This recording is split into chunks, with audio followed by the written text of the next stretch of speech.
Hello and welcome to my channel. My name is Lynn. It's the 20th of the month, and that means we have an Oh-So-Inspired collaboration hub that is organized by our very own Call Me Crafty Al here on YouTube.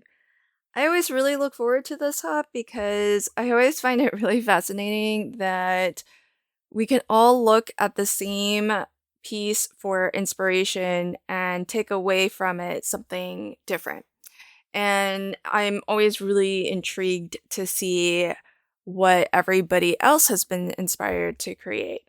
So this month, our inspiration piece chosen by the team is by Lorraine. She is at Stamp with Lorraine on Instagram. And if you expand the description box below, you'll find a link to her Instagram as well as to her blog post where you can see the floating elements card that she teaches us how to create in that blog.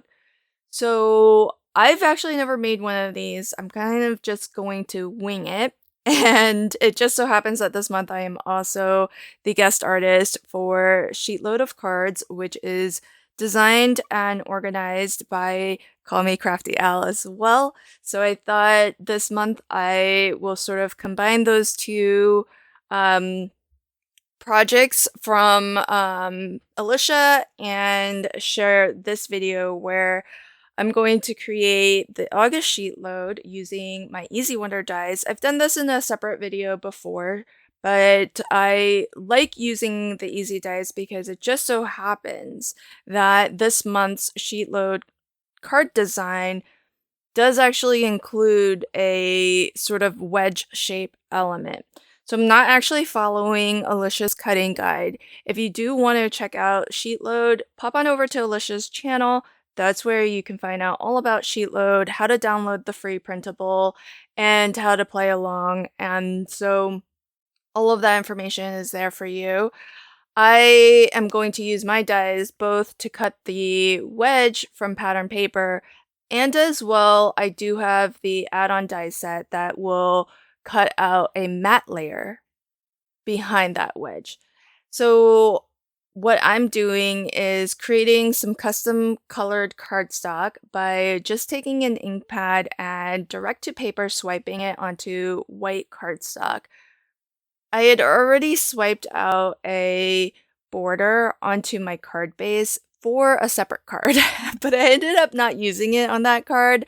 And it happened that I felt the shade of pink really worked pretty nicely with this paper pad that I'm using.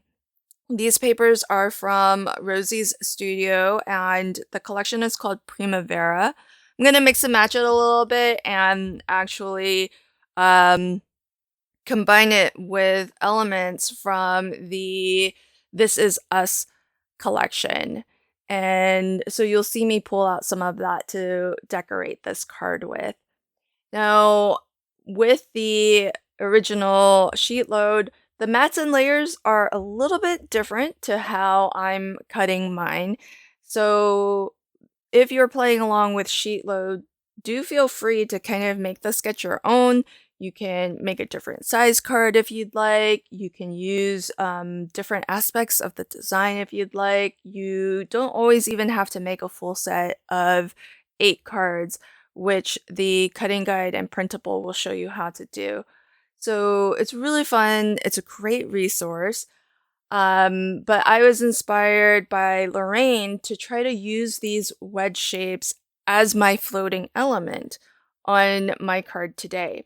So that is the inspiration that I took from Lorraine's original piece. If you want to hop along to see what the rest of the design team has created and how they were inspired by Lorraine, expand that description box below. You'll find links to everybody's channel, but you'll also find a single playlist where you can actually watch all of our videos on this collaboration hub. It's a really convenient way for you to check out all of the videos because you can put it on autoplay, and that way when one video ends, the next one will automatically begin.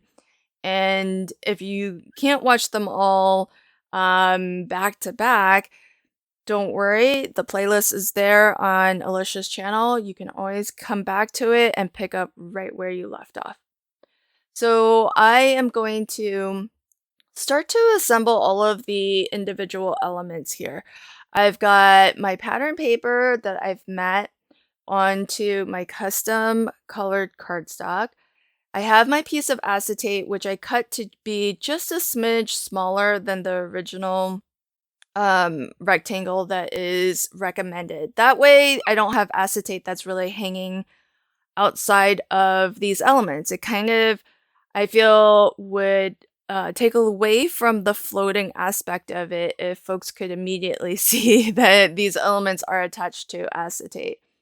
But I'm going to add some of my low profile foam behind the wedge shape pieces, and that gives it a little bit of lift and makes it feel more like it's actually floating on the card.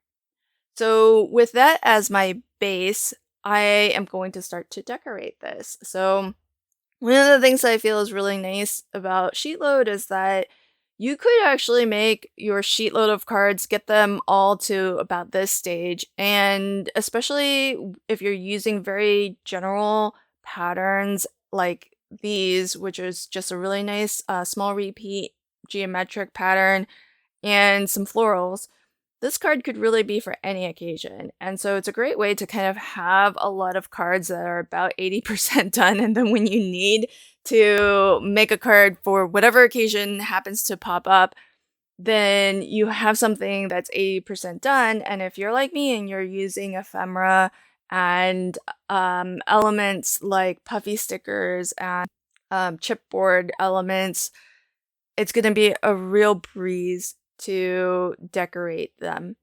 So I've got a lot of things from this particular collection. I've got the puffy stickers, which I don't end up using because I found a really nice sentiment that was part of their die cut pieces. So I'm gonna use that. But I also have these chipboard frames, which I think is kind of cool. It adds a lot of dimension and it sort of gives me a little bit of a framework to build up a collage of elements.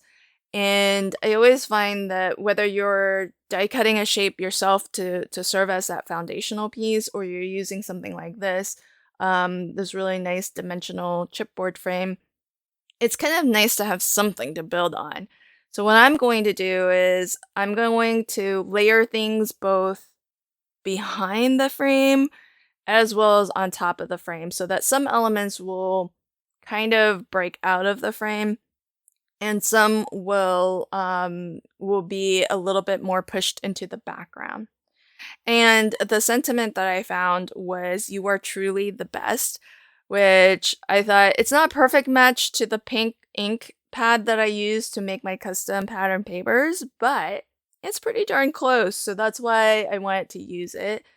The little heart die cut is just wonderful, very sweet, and it's not like an exact same pattern, but it's got sort of a almost like a crosshatch pattern, which is a little bit reminiscent of the pattern that's on the green pattern paper. It's not exact, but it has a little bit of that feel to it. So even though these are from different collections, it helps to kind of at least find a couple of elements, in this case, the color and some of the patterning that do help to tie everything together. So now that I've got my centerpiece all assembled, all that I need to do is just adhere it down. Now I'm using a combination of liquid adhesive as well as 3D glue gel by Collab. The 3D glue gel I really like to use because there's so many elements here that are kind of being adhered across some uneven surfaces, especially the die cut elements that are on top of the frame. So I like to put that glue gel behind it so that everything can kind of stay level and it doesn't get crushed when this card gets shipped. Thanks so much for checking out my video today. Don't forget to expand the description box to see the original inspiration piece by Lorraine, and as well pop on over to that playlist so that you can watch what the rest of the team has created. Thanks again, and until next time, happy crafting and have a fantastic day. Bye!